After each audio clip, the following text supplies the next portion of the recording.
Baik, itu mulai wabarakatuh. Kami dari kedua, saya tiga, saya Najib, saya Ria Udin. Ini kami akan menjelaskan hasil dari proyek tiga kami. Pasti menjawab.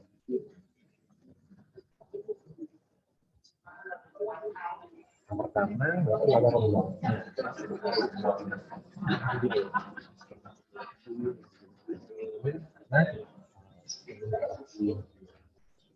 Ini adalah sebuah workplace application yang dibangun untuk memenuhi kebutuhan masalah-masalah yang terjadi saat menggunakan data pada dunia serta kemudian diberi. Baik, untuk tujuannya yang pertama yaitu membuat sistem informasi gudang yang efektif dan user friendly, maksudnya mudah dipahami tanpa mengganggu alur dari perusahaan. Yang nomor dua yaitu mengoptimalisasi sistem informasi gudang pada perusahaan yang masih menggunakan sistem tulis atau konvensional.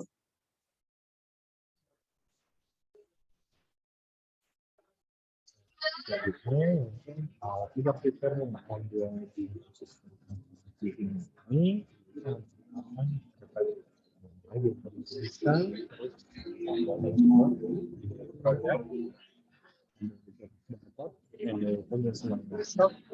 transfer kemudian ada pembelian, penjualan, ada orang di sini, koordinator, manajer user, ada laporan, ini ada Lalu untuk use case-nya seperti yang ada di gambar, yaitu ada admin yang bisa mengakses semua fitur, yaitu yang ada fitur mengelola data produk, mengelola data stok, mengelola penjualan, mengelola data pembelian, dan lain-lain. Lalu ada marketer atau marketing yang mana hanya bisa melihat data produk saja dan data stok barang.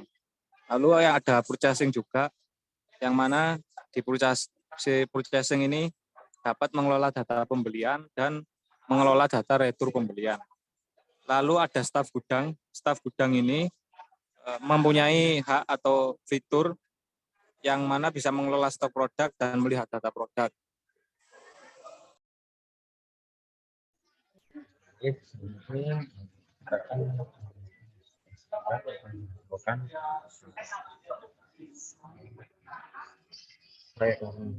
pertama di sini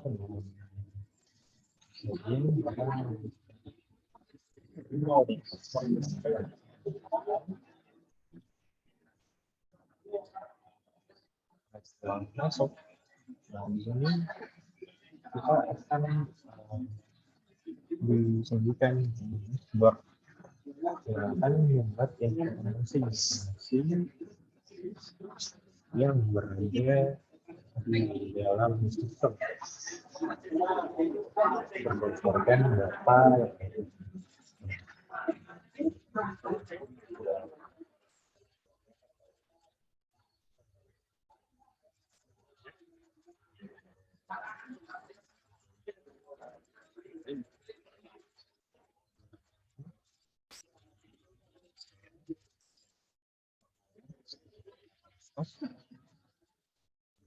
dan pembayaran yang diterima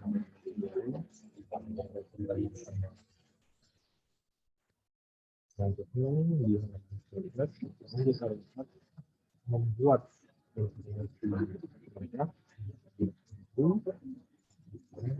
dan beberapa angkutan selanjutnya di sini di product list kita dapat melakukan manajemen produk untuk melihat produk mengedit produk dan mendelete data produk kita dapat import data bergerak di sini dalam bentuk file CSV. Selanjutnya langsung ini di sini di halaman ini kita akan mencetak produk tersebut. Kita pilih barang gudangnya, kita berikan barang ini kita print barcode, kita masukkan quantity atau jumlah yang kita cetak. Selanjutnya yang setelah prosesnya atau penyesuaian, kita penyesuaian barang.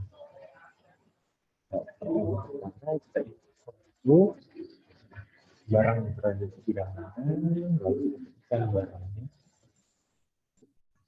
lalu kita atur kuantitasnya, entah kita akan tambahkan semua produk ataupun kurang di sini. Ini di sini ada transport, di mana halaman ini dapat pindahan kuantiti produk dari gudang itu ke gudang dari setelah kita set data gudang ini apa yang akan kita pindahkan dan kita atur berapa jumlah kuantitasnya. Selanjutnya kita mengambil proses untuk ini kita pembelian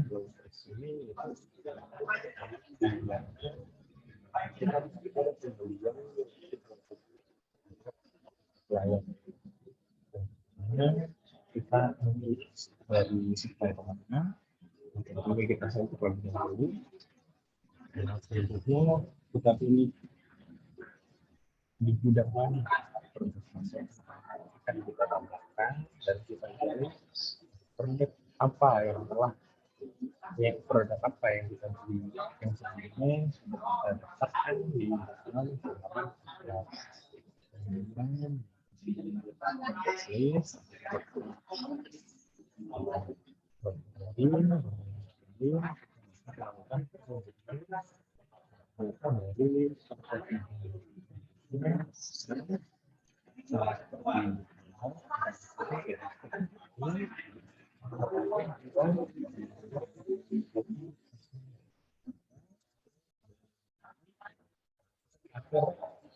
jualan untuk jualan yang kita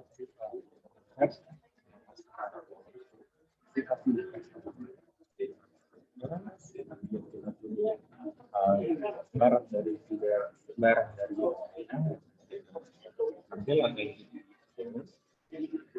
kita pilih apa kita isikan dan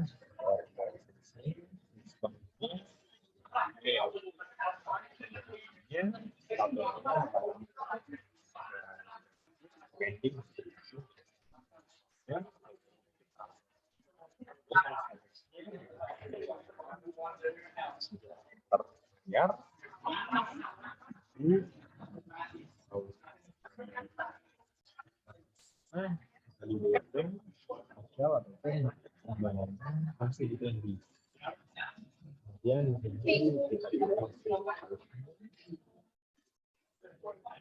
lalu ini kita masukkan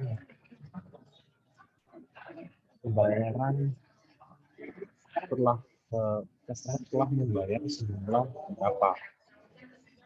Kemudian kita tambahkan di sini out, kemudian kita menambahkan terhadap transaksi. Dijelaskan Lalu yang selanjutnya ada sales return. Di sini ada dua menu, ada create return sama return list. Untuk create sales return-nya. Jadi untuk sales ini berhubungan antara perusahaan dengan pelanggan.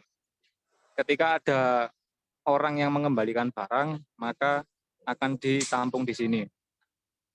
Ya, ini untuk pertama kita bisa mengisikan customer-nya, siapa yang mengembalikan barang, dan kita pilih gudang yang akan kita taruh barang tersebut. Lalu produknya bisa kita search, lalu produknya akan muncul dan kualitasnya akan dikembalikan berapa, kuantitas. Jadi lalu di sini ada order text, ada diskon, ada shipping. Di sini bisa kita isikan. Lalu ada statusnya. Untuk statusnya sendiri ada statusnya sendiri ada diterima dan dipending. Apakah barang tersebut sudah diterima atau masih pending.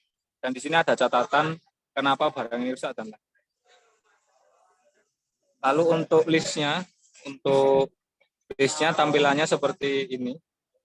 Jadi akan muncul siapa yang mengembalikan dan barang apa yang dikembalikan, lalu bisa kita PDF-kan, kita sebagai laporan dan bisa kita cari dengan filter. Lalu yang selanjutnya ada purchase return atau retur pembelian. Retur pembelian ini yaitu antara perusahaan dengan supplier.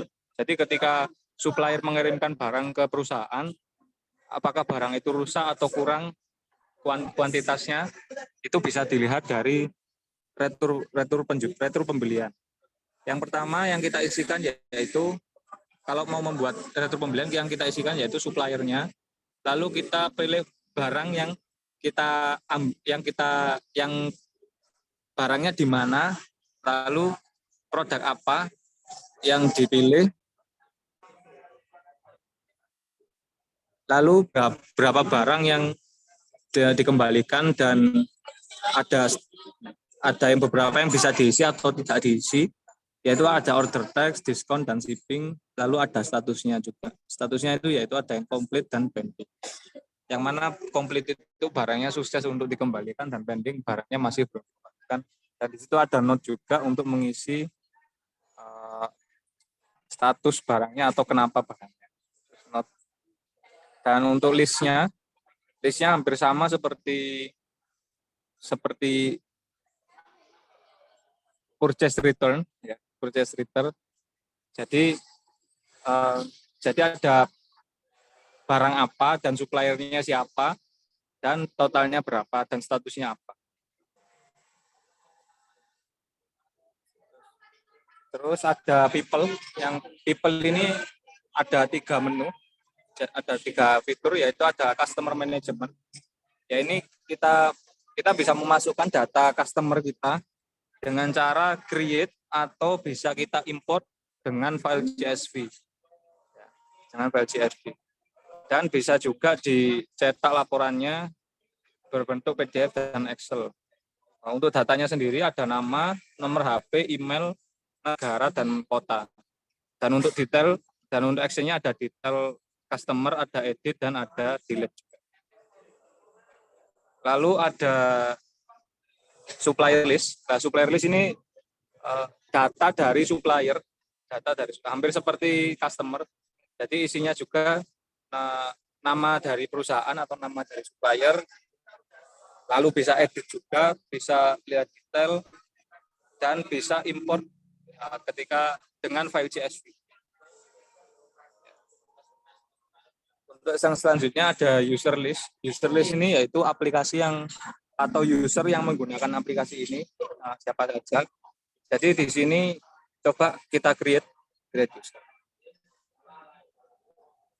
Jadi create di sini ada first name dan last name-nya. Lalu ada username sebagai nanti loginnya, ada nomor HP, ada email, dan ada password. Lalu ada role select-nya, coba ada owner, staff, dan marketing.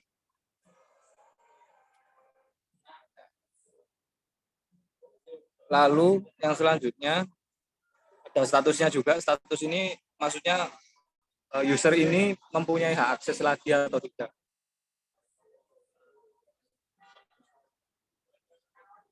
Selanjutnya ada report, yaitu report ini general laporan yang mendetail dari semua aktivitas perusahaan.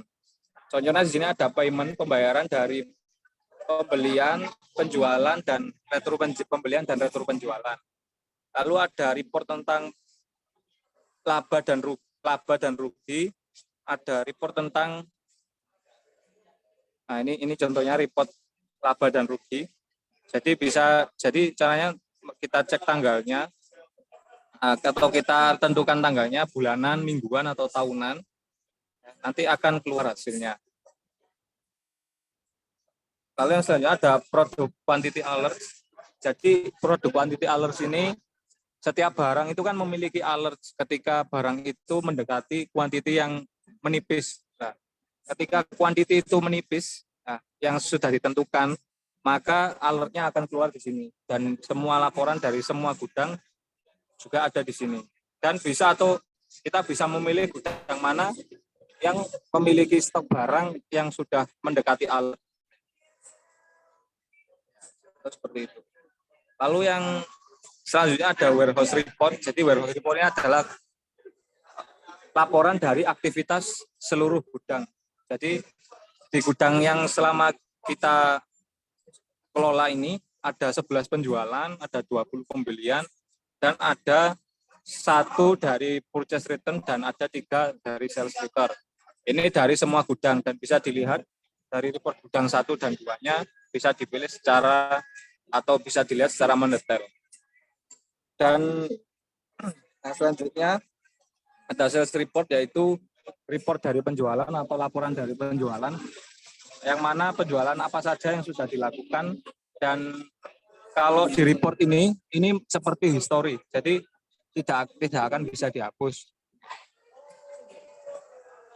Lalu ada purchase report, pembelian apa saja yang sudah kita lakukan, yang sudah dilakukan oleh perusahaan tersebut, dan bisa difilter bulan apa atau berapa yang sudah dibayar, dan lain-lain.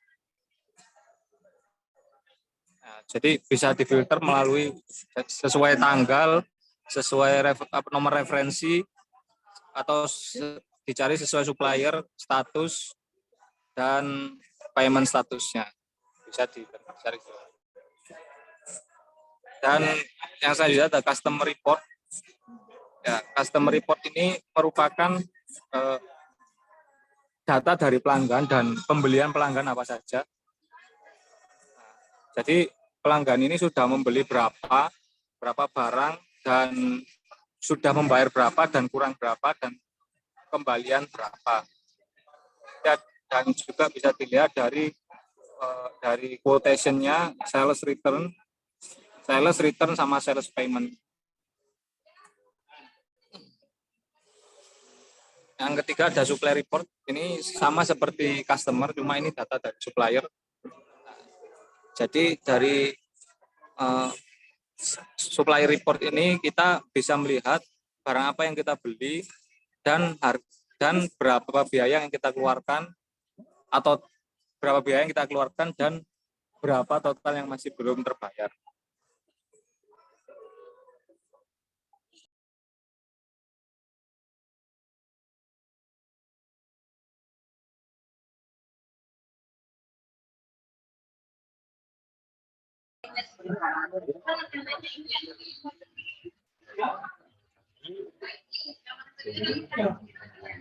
Assalamualaikum warahmatullahi wabarakatuh.